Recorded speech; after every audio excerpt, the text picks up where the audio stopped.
Bismillahirrahmanirrahim. Assalamualaikum warahmatullahi wabarakatuh.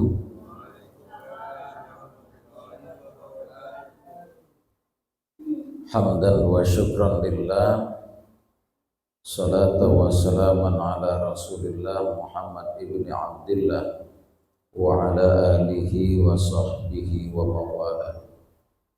Asyhadu an la ilaha illallah wahdahu la syarika lah wa asyhadu anna Muhammadan abduhu wa rasuluh la nabiyya ba'dah. Allahumma salli wa sallim wa barik ala sayyidina Muhammad wa ala alihi wa sahbihi ajma'in. Amma ba'du. Rabbi israh li sadri wa yassir li amri wahlul 'uqdatam min lisani yafqahu qawli.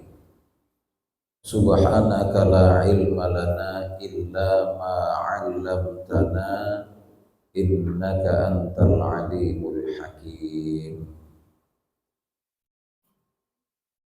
Bapak-bapak, ibu-ibu, saudara-saudari, seluruh jamaah salat subuh yang dirahmati Allah. Mari sama kita senantiasa berserah diri ke hadirat Allah Subhanahu wa taala, seraya bersyukur atas nikmat dan karunia yang diberikan kepada kita hingga di subuh pagi hari yang berbahagia ini. Tentu dengan harapan moga-moga hari-hari kita senantiasa memperoleh keberkahan dan keridhaan Allah Subhanahu wa taala. Amin ya rabbal alamin. Salawat dan salam kepada Rasulullah Muhammad sallallahu alaihi wasallam. Allahumma shalli wa sallim wa barik alaihi. Mudah-mudahan kita semua tergolong sebagai umatnya yang kelak memperoleh syafaat di yaumil akhir nanti. Amin ya rabbal alamin. Bapak Ibu jemaah rahimakumullah, mengawali kaji kita di kesempatan subuh Ahad hari ini, kita mengambil satu ayat Allah dalam surah Al-Ahzab ayat 21 yang berbunyi, Bismillahirrahmanirrahim.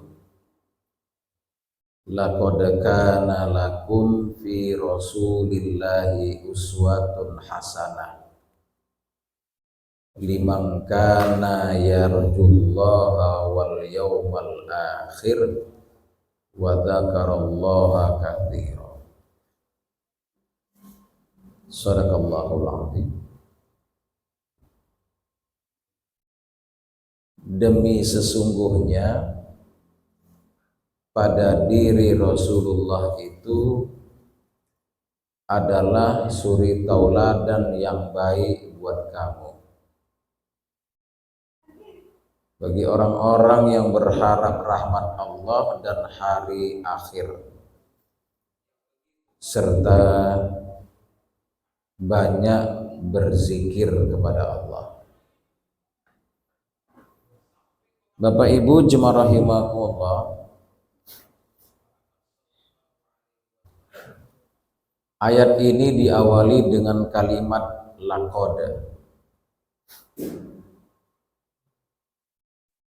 Apabila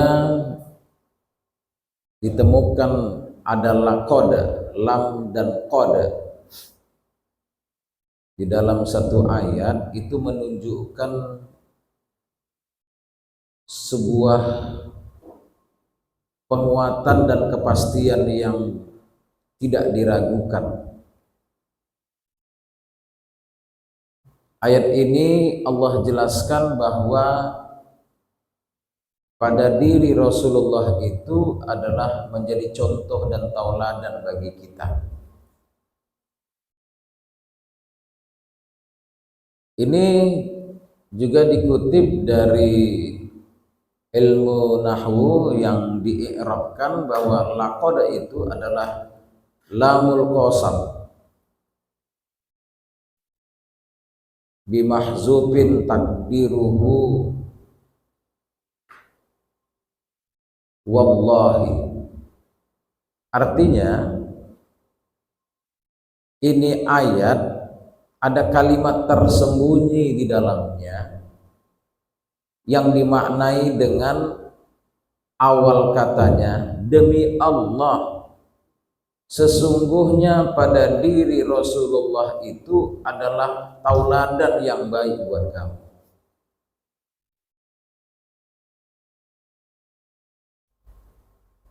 Bapak Ibu jemaah rahimakumullah, berdasarkan juga dari pengamatan banyak para ahli yang bahkan di luar Islam sendiri mengakui bahwa Nabi Muhammad sallallahu alaihi wasallam itu adalah sosok seorang manusia yang memiliki kelebihan-kelebihan dari manusia-manusia lainnya. Bahkan dari sisi akhlak dan perilaku serta ucapan dan perbuatannya mengagumkan bagi siapa saja, sehingga seorang pemikir dari orang Nasrani sendiri yang bernama Michael Hart dalam bukunya 100 tokoh terkenal di dunia menyatakan bahwa Nabi Muhammad sallallahu alaihi wasallam adalah merupakan ranking pertama dari 100 tokoh tersebut. Ini bukan orang Islam yang menyampaikannya dalam buku, tapi orang di luar Islam. Bapak Ibu jemaah rahimakumullah, apa yang ditulis di dalam sejarah Nabi oleh para tarikhin ahli sejarah Islam tentang kehidupan Nabi itu bukanlah merupakan sebuah dongeng atau hikayat belaka, tapi yang disampaikan dan disadur di dalam berbagai macam kitab para tarikhin itu menyatakan bahwa ini adalah sebuah bukti dan fakta yang nyata. Oleh karenanya lah kita sebagai pengikut Rasulullah, umat Islam harus menjadikan Nabi sebagai figur utama di dalam kehidupan kita. Tidak ada lagi figur selain Rasulullah, karena baginda Rasulullah sallallahu alaihi wasallam lah figur hidup kita ini. Sembari Rasulullah lah yang kita contoh, dan kita juga meyakini bahwa baginda Rasulullah sallallahu alaihi wasallam memberikan syafaat kepada umatnya pada hari kiamat nanti. Dan kita sebagai umat juga berharap syafaat dan pertolongan Rasulullah di yaumil akhir yang begitu amat dahsyat dan menakutkan. Tidak ada pertolongan lain di samping bekal amal dan ibadah, tapi Rasulullah Muhammad sallallahu alaihi wasallam memberikan pertolongan dan syafaat kepada umatnya, dan terutama kepada umat-umat Islam. Bapak dan saudara jemaah rahimakumullah, di samping itu figur perilaku dan perbuatan Nabi bukan hanya dicontoh bagi kita umat Islam, tapi banyak umat-umat lainnya juga yang mengambil contoh dan tauladan dari baginda Rasulullah Muhammad sallallahu alaihi wasallam. Nah, sekarang persoalannya adalah siapakah yang benar-benar mampu untuk mencontoh dan mentauladani Nabi. Maka ayat ini menjelaskan orang-orang yang mampu, yang benar-benar bisa mencontoh dan mentauladani Rasulullah adalah pertama, orang-orang yang berharap rahmat Allah, yang yakin dengan seyakinnya bahwa Allah adalah Tuhan satu-satunya, Tuhan yang disembah, Tuhan tempat meminta, dan Tuhan dari segala-galanya, dan memiliki keyakinan bahwa setiap orang yang beriman kelak akan bertemu dengan Allah di yaumil akhir nanti. Bapak Ibu, kalau kita sembari merujuk kepada kelebihan dan kegembiraan yang diberikan oleh Allah bagi orang yang berpuasa, itu disebutkan dalam hadis Nabi, lis-shaim farhatani, bagi orang yang puasa itu ada dua kebahagiaan besar diberikan oleh Allah. Pertama, farhatun indal muftiri, kebahagiaan ketika saat berbuka puasa. Siapa yang gak senang ketika saat berbuka? Senangnya saat mau menanti dan menunggu tibanya azan, agak berdebar-debar terasa. Begitu saat sirine kumandang azan bergema, mulailah kita teguh segelas air, membuka puasa kita. Senang, tenang, gembira hati kita, karena satu hari berpuasa kita sudah menyelesaikannya. Satu lagi kebahagiaan yang diberikan oleh Allah kepada orang puasa, farhatun inda liqa'i rabbih, yakni kebahagiaan ketika nanti di akhirat bertemu dengan Tuhannya. Jadi Bapak dan Ibu jemaah rahimakumullah, kita juga nanti akan dipertemukan oleh Allah. Tapi kalau sekarang jangan tanya-tanya, jangan dicari-cari, karena kita tidak akan bisa mencari Allah dalam bentuk zahir, tidak bisa. Tapi Allah begitu dekat dengan urat leher. Allah begitu dekat terasa dalam hati.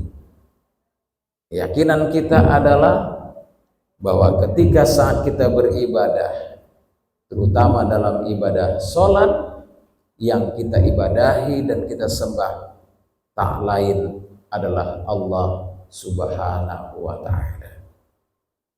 Jangan menggambarkan Allah dengan sesuatu apapun, tapi yakinilah bahwa di dalam ilmu ihsan atau tasawuf, anta'budallah ka'annaka tarahu fa in lam takun tarahu fa innahu yaraka.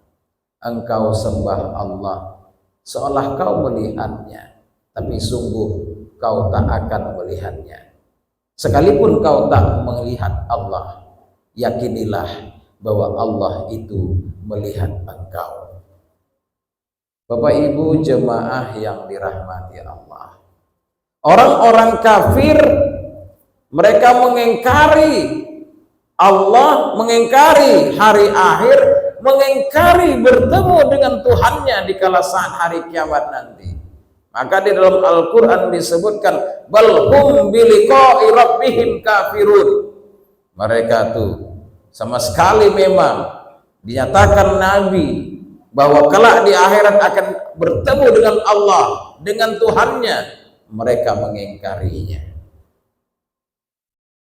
Keyakinan kita kepada Allah adalah utuh, mutlak, bulat, dan itulah yang senantiasa kita tanamkan ketauhidan. Diawali ketauhidan itu ketika saat setelah kita terbangun dari tidur, meresapi bahwa bangunnya kita dari tidur adalah merupakan rahmat dari Allah, maka kita memuja dan memuji Allah karena telah menghidupkan kita dari kematian yang sudah kita lalui. Kemudian kita mengambil wudhu,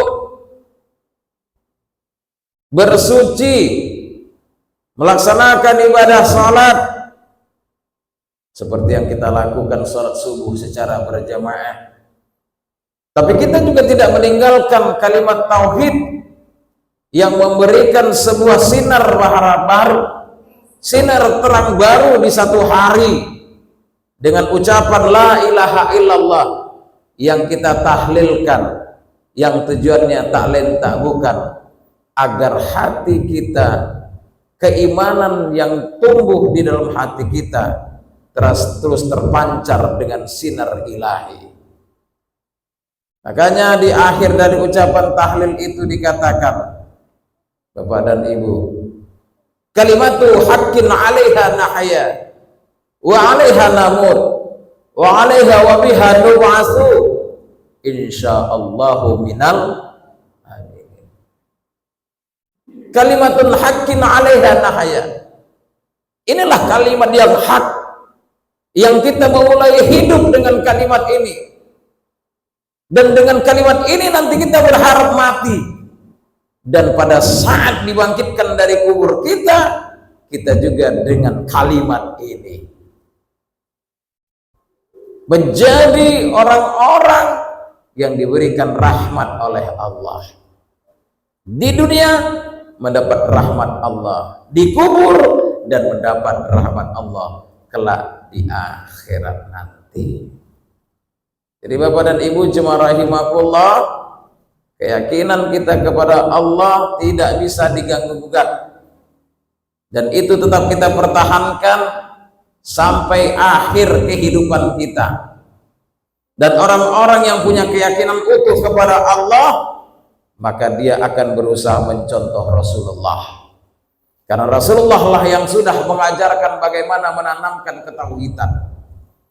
Rasulullah Sallallahu Alaihi Wasallam lah yang menanamkan dan mengajarkan bagaimana keyakinan yang utuh kepada Allah Subhanahu Wa Taala. Maka Allah dan Rasulnya Muhammad Sallallahu Alaihi Wasallam tidak bisa terpisahkan.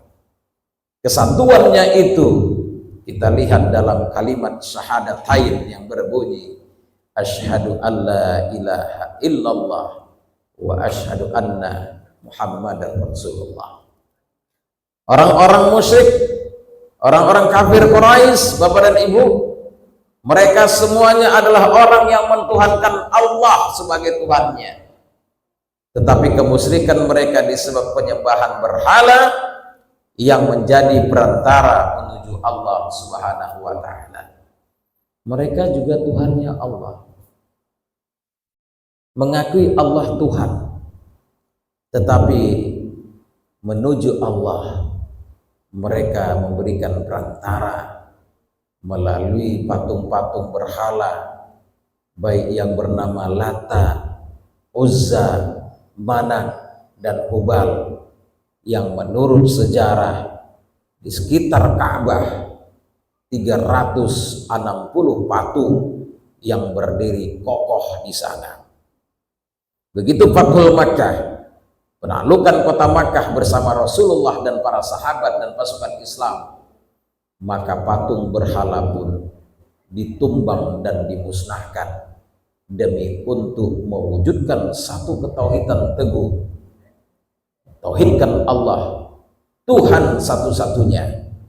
Tidak ada perantara untuk menuju Allah, bahwa menuju Allah tidak ada lain kecuali langsung kepada Allah melalui ajaran yang telah dibimbing oleh baginda Rasulullah Muhammad sallallahu alaihi wasallam. Maka Bapak dan Ibu, kalau kita beribadah tidak ada yang menjadi sangkut paut untuk perantara menuju Allah itu. Kalau sudah sholat, mulailah sholat dengan berniat bahwa sholat kita itu adalah berharap kepada Allah, bukan kepada lainnya. Tidak membuat sesuatu menjadi perantara. Maka oleh karena itu pula lah, salah satu dari fatwa majelis ulama yang menyatakan tentang kesesatan dari sebuah pemahaman dalam Islam adalah manakala dua kalimat syahadah dikurangi dan dua kalimat syahadah ditambah-tambahi. Tak boleh. Syahadatain itu cukup asyhadu an la ilaha illallah wa asyhadu anna muhammadar rasulullah. Enggak ada yang lain. Bapak Ibu jemaah rahimahumullah. Nah, itulah tauhid yang murni. Tidak membuat perantara menuju Allah Subhanahu wa taala. Bapak Ibu jemaah rahimahumullah. Inilah golongan orang-orang yang benar-benar bisa mengikuti jejak Rasulullah, yang bisa mengikuti bagaimana Rasulullah. Tapi kita memang tahu 100% kita tidak akan bisa mengikuti Rasul dalam kehidupannya. Tapi setidaknya berbagai kehidupan yang bisa kita lalui dalam hidup ini, kita bisa mencontoh dari ibadah dan kebaikan-kebaikan yang telah dicontohkan oleh Rasulullah Muhammad sallallahu alaihi wasallam. Bapak Ibu, Islam ini pedomannya pada dasarnya dua, Al-Quran, Al-Hadis. Al-Quran ini firman Allah, kalamullah, yang diturunkan kepada baginda Rasulullah sallallahu alaihi wasallam melalui malaikat Jibril, dan ketika membacanya menjadi sebuah ibadah, serta tidak diragukan lagi akan kemurnian dan isi yang terdapat di dalam Al-Quran, karena banyak orang yang sudah menyatakan Al-Quran ini adalah kalamullah, pedoman kita umat Islam. Sampai Aisyah juga menyatakan, kalau Anda ingin melihat bagaimana sifat Rasulullah, lihatlah Al-Quran. Dan kemudian bagaimana dengan Al-Hadis? Al-Hadis ini adalah segala ucapan dan perbuatan serta takrirnya Nabi. Takrir itu ketika sahabat melakukan sesuatu dalam ibadah, Nabi nggak melarang, Nabi diam, berarti itu diperkenankan.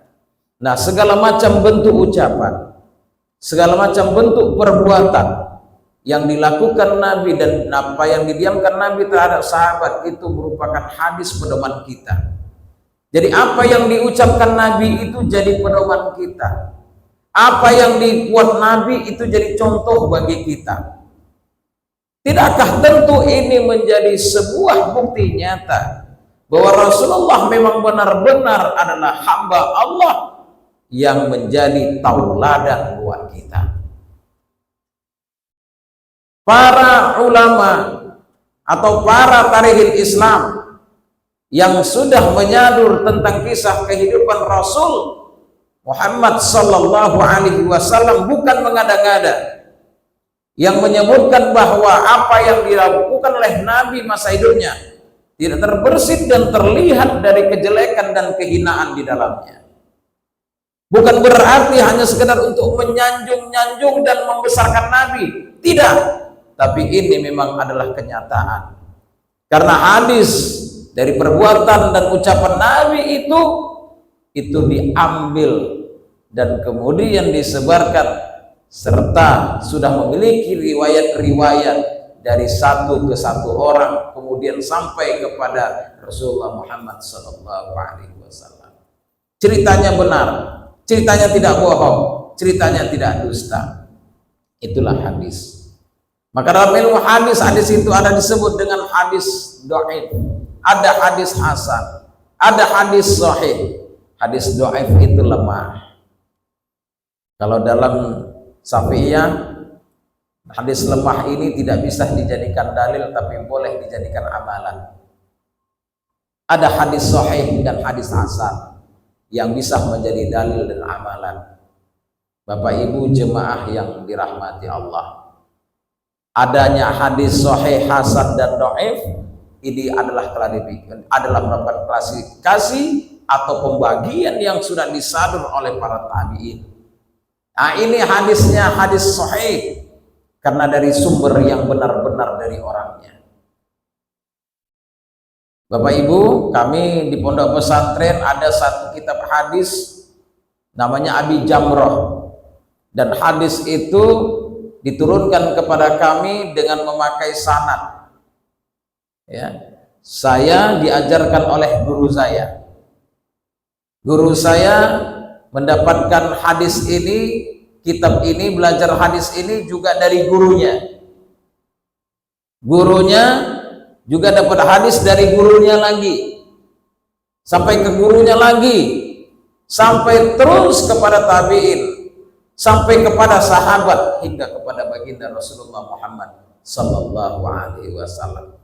Silsilah turunnya hadis, silsilah bagaimana ucapan Nabi, silsilah dari perbuatan Nabi dan takrir Nabi itu. Nah, inilah yang namanya ada hadis sahih, hasan, dhaif tadi sudah jelas, tidak ada yang menghalanginya. Ini kan bukti nyata bahwa baginda Rasulullah Muhammad sallallahu alaihi wasallam benarlah menjadi suri dan tauladan. Sekarang lagi viral Pak, Bu. Ada seorang laki-laki yang bernama Muhammad Qasim yang berasal dari Pakistan, usianya sekarang 58. Beliau menyatakan tentang mimpinya yang bertemu dengan mimpinya berbicara dengan Allah dan Rasulullah Muhammad sallallahu alaihi wasallam. Saya masih mengkaji-kaji lagi itu. Bapak Ibu sudah pernah lihat enggak? Ini viral. Sudah datang ke Malaysia, sudah datang ke Indonesia. Beliau menyatakan, berbicara, mendengarkan pembicaraan, dan beliau berbicara dengan Allah dan Rasul. Itu yang saya menjadi ragu. Silakan nanti tengok di internet. Namanya Muhammad Qasim. Tapi belum ada reaksi para ulama kita di Indonesia. Beliau datang juga ke pondok-pondok pesantren. Beliau memang tidak mengklaim bahwa beliau sebagai Imam Mahdi. Cuman persoalannya dari semenjak usia 8 tahun beliau sering bermimpi dengan Rasulullah dan sering mendapatkan firman atau berbicara dengan Allah. Nah, ini kan menjadi sesuatu hal yang agak ini ya gitu ya, agak heran kita begitu ya. Nah, sehingga dari golongan orang-orang pendukung Muhammad Qasim ini membuat satu situs atau konten tersendiri, sekalipun beliau tidak mengaku sebagai Imam Mahdi, sekalipun beliau menyatakan bahwa kita ini harus jauh dari syirik. Benar, karena tidak pun disampaikan beliau, hadis Nabi sudah menyatakan itu. Beliau mengajarkan kepada kita untuk selalu berzikir subhanallah wa bihamdi atau subhanallahil azim wa bihamdi. Iya, karena Nabi sudah mengajarkan itu. Ini pengulangan dari apa yang disampaikan Nabi. Tapi ini menjadi viral. Ya memang sekarang orang banyak buat viral-viral. Karena kalau konten itu banyak yang nonton, kalau di video YouTube itu apa namanya, like, share, subscribe, apalagi komen. Nah, nanti seperti ini nih konten kita ini, ceramah subuh di masjid kita ini kalau banyak yang nontonnya, banyak nanti penggemarnya, jumlahnya bisa sampai jutaan, ini ada duitnya loh. Nah, ya kan Pak Guru. Saya juga kadang-kadang lihat konten kita dari sini di internet. Tuh. Nah, orang sekarang banyak viral untuk supaya banyak yang lihat, banyak penggemar, yang tujuannya adalah nilai-nilai ekonomi. Karena ada uang di dalamnya. Sampai itu di daerah Sumatera Utara, di mana tebing tinggi apa di mana. Seorang laki-laki dia buat konten sebagai seorang nabi setelah Rasulullah Muhammad sallallahu alaihi wasallam. Itu sudah ditangkap itu. Itu pelecehan terhadap agama. Katanya dia nabi sesudah Nabi Muhammad sallallahu alaihi wasallam. Dia buat mimbar sendiri, dia ceramah di situ, dia buat konten. Ini memang yang aneh-aneh banyak. Kalau ingin kaya sekarang jadilah orang aneh. Buatlah yang aneh-aneh, tapi hati-hati, ada aturan-aturan dari ya, hukum, persoalan hukum tentang informasi ini. Bapak Ibu jemaah rahimakumullah.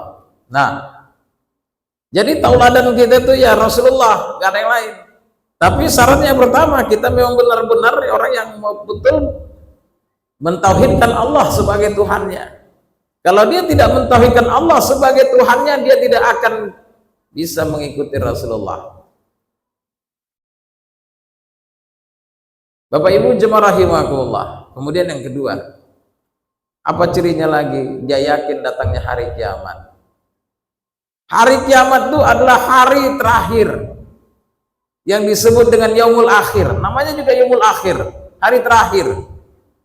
Tidak ada lagi hari sesudahnya. Dan hari terakhir itu disebutkan dalam riwayat hari Jumat. Nggak ada Sabtu lagi. Jadi kiamat itu datangnya hari Jumat, Bapak dan Ibu. Dan hari Jumat itu disebut dengan yaumul ibadah. Maka kita disuruh banyak-banyak beribadah di hari Jumat. Mana tahu hari Sabtu udah nggak ada lagi. Tuh. Dan hari akhir ini adalah merupakan hari di mana semua makhluk Allah ini dihimpun di padang mahsyar. Dan semua kita mempertanggungjawabkan dari amal dan ibadah yang kita lakukan di atas bumi ini. Semuanya dihimpun dan dipilah dan dibagi-bagi. Ini golongan surga, ini golongan neraka. Bagaimana orang kafir juga dihimpun oleh Allah. Tapi tentu tempat mereka bukanlah surga.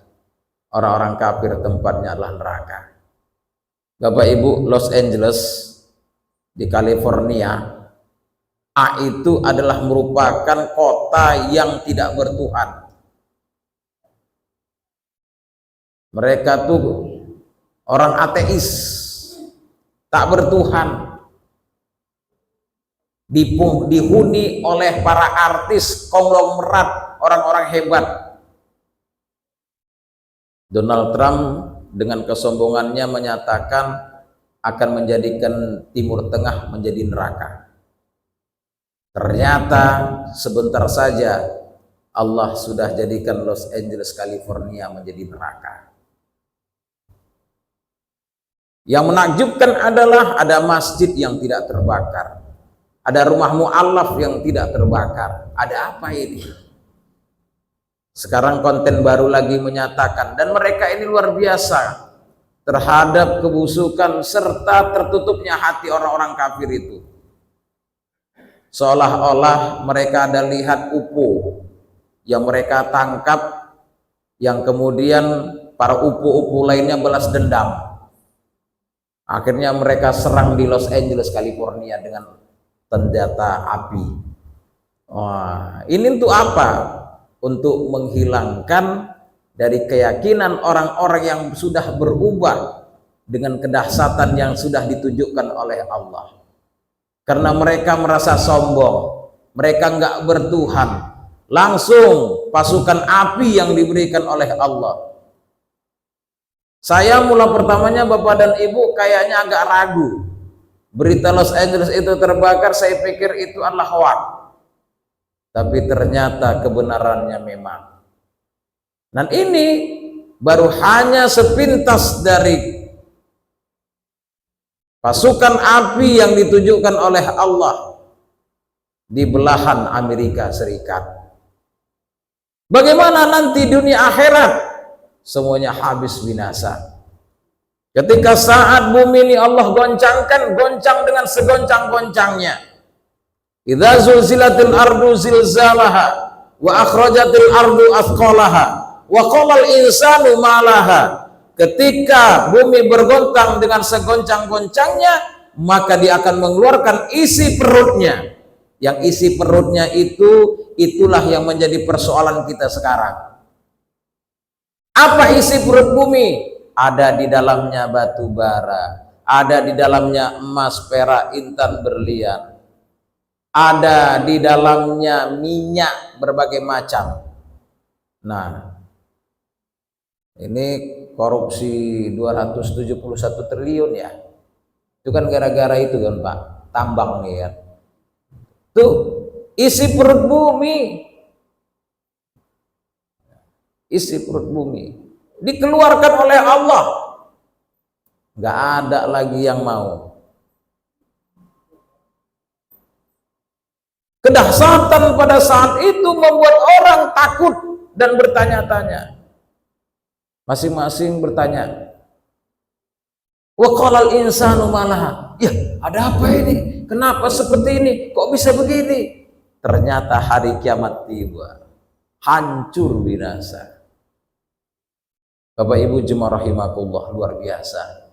Kita saja pun di dunia ini kalau terjadi gempa, saya nggak tahu apakah kita sanggup dan mampu untuk menghadapi gempa itu. Kalaulah gempa itu di masjid, waktu kita lagi sholat, Allahu Akbar, begoyang masjid ini dulu. Kira-kira ibu bapak ini mau bertahan di sini atau lari keluar?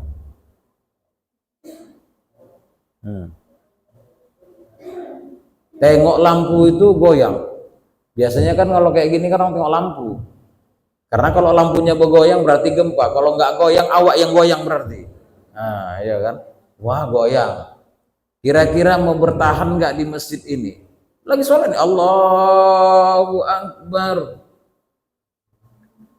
Gimana Bu? Ibu bertahan? Lari? Iya Pak. Nah, tuh. Memang dalam fikih menghindari kebinasaan atau menyelamatkan nyawa itu lebih diutamakan. Tapi kalau dalam menghadap Allah Subhanahu wa taala dari nilai ketauhidan, kita tetap bertahan dengan ibadah kita. Kalaupun mati, kita mati dalam keadaan syahid. Ini cerita tauhidnya. Kalaulah sekiranya seperti itu, mampukah kita bertahan? Ini bukan lagi, nggak usahkan yang kayak gitu, belum gempa saja di dalam awak udah gempa, kan? Ceritanya sudah banyak macam waktu sholat, Allahu Akbar, gimana itu, ini dan sebagainya. Apalagi gempa, Allahu Akbar, gempa, maka kacau laku nih, bisa mati laku nih, nah gitulah. Tapi kalau bicara tauhid, tetap bertahan. Tidak akan mau untuk menyelesaikan dan keluar dari ibadah yang sedang dilakukan, terutama sholat. Saya salut dengan satu video seorang imam ini di dalam mihrab ini, Bapak Ibu, dia sholat gempa, begitu gempa gini dia pegang dinding, tetap sholat. Tapi yang lain di belakangnya udah bubar barisan. Masya Allah, luar biasa. Tapi ingatlah, masjid itu adalah rumah Allah. Masjid itu tempat yang diberikan perlindungan oleh Allah. Makanya Allah menunjukkan kebesarannya di California. Masjid tidak dibakar, tidak terbakar oleh api, karena Allah yang melindungi. Bapak Ibu jemaah rahimakumullah, tsunami juga demikian. Masjid juga yang diselamatkan oleh Allah. Walaupun banyak orang-orang yang tidak beriman menyatakan, itu dari apa mereka buat ya? Mungkin mereka sudah buat ini proteksinya. Masya Allah. Tapi yakinilah Bapak Ibu, perkembangan Eropa termasuk Amerika, bentar lagi akan banyak yang masuk ke dalam ajaran agama Islam. Mereka mulai membenarkan akan agama Islam. Mereka meyakini Allah sebagai Tuhannya dan baginda Rasulullah Muhammad SAW sebagai Nabi dan utusan Allah terakhir. Nah, oleh karena itu, maka orang-orang yang bisa dan mau mengikuti Nabi, orang yang mau mengikuti Nabi, yang yakin bahwa hari akhir itu pasti akan tiba. Kemudian yang ketiga, orang yang mengikut Nabi itu rajin banyak untuk zikir kepada Allah. Karena zikir kepada Allah tidak lain adalah juga merupakan bahagian yang memberikan ketenangan, ketentraman, dan kenyamanan dalam hati kita. Dan orang-orang sekali lagi yang saya sebutkan, yang yakin dengan Allah, yang berzikir dengan Allah, dia tidak akan melupakan dan memisahkan dengan Rasulullah. Maka di samping zikir kepada Allah dengan berbagai kalimat thayyibah, tidak melupakan untuk berselawat kepada Rasulullah Muhammad SAW. Maka para ulama menyatakan Bapak Ibu, kalau kita berdoa, sarannya jangan lupakan pujian kepada Allah dan jangan lupakan ucapan selawat kepada Rasulullah. Mulai dengan hamdalah, tambah dengan selawat, masukkan isi doa, akhiri dengan selawat, tutup dengan hamdalah. Itu syarat supaya doa diterima dan dikabulkan oleh Allah. Bapak Ibu jemaah rahimakumullah, ini saja mungkin yang dapat disampaikan, mudah-mudahan bermanfaat. Mari kita jadikan Rasulullah menjadi suri tauladan pada kita, dan kita tidak ragu dan kita tidak bimbang, tapi harapan kita semoga kita menjadi orang-orang yang baik, bahkan yang terbaik di dalam hidup ini, sebagaimana yang telah dicontohkan oleh Rasulullah dalam masa kehidupannya. Demikian, terima kasih sekali lagi, kurang lebih mohon maaf, billahi taufiq wal hidayah, wal minkum, wallahu muwaffiq ila aqwamit thoriq. Assalamualaikum warahmatullahi wabarakatuh.